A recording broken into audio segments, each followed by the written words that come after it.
আমরা 5 তারিখে যে সমাবেশ আমরা সকলকে বলবো স্বতঃস্ফূর্তভাবে আমরা আসব, আমরা দাবি না নিয়ে ঘরে ফিরব না এবং আমাদের পে স্কেল দিতে হবে।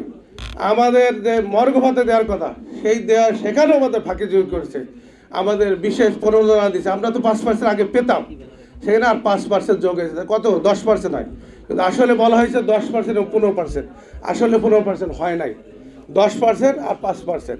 এখানেও একটা লুকোচুরি করা হয়েছে। তা আমরা পে স্কেল থেকে কোনোভাবে যেন লুকোচুরি না হয়, এটা আমরা বরদাস্ত করব না। আমরা সচিবালয় একত্র আছি এবং সামনে আমরা ইনশাল্লাহ 5 তারিখে সবাই আসবো। আমরা পে স্কেল জানে কোনোভাবে, এবং এই সরকারকেই দিয়ে যেতে হবে পে স্কেল। কমিটি গঠন করছে, তারা 2 ধাপে হোক 1 ধাপে তাদের দিতে হবে, এছাড়া উপায় নাই। এবং তারা তালবাহানা করছে, একটু দেখতে আসে আমাদের পরীক্ষা করে যে আমরা কি করি। আসলে কর্মচারী খেপে গেলে কিছুই করার নাই, দিয়ে যেতেই হবে। তা আমরা চাই আমাদের পে স্কেল দিয়ে আবার সুসম্মানে বিদায় নেন, সামনে নির্বাচন দেন, আমরা সেটা আশা করি। আপনারা ভালো একটা পর্যায়ে যান, আমাদেরকে খেপায়েন না, খেপলে কিন্তু আপনারাও থাকতে পারবেন না।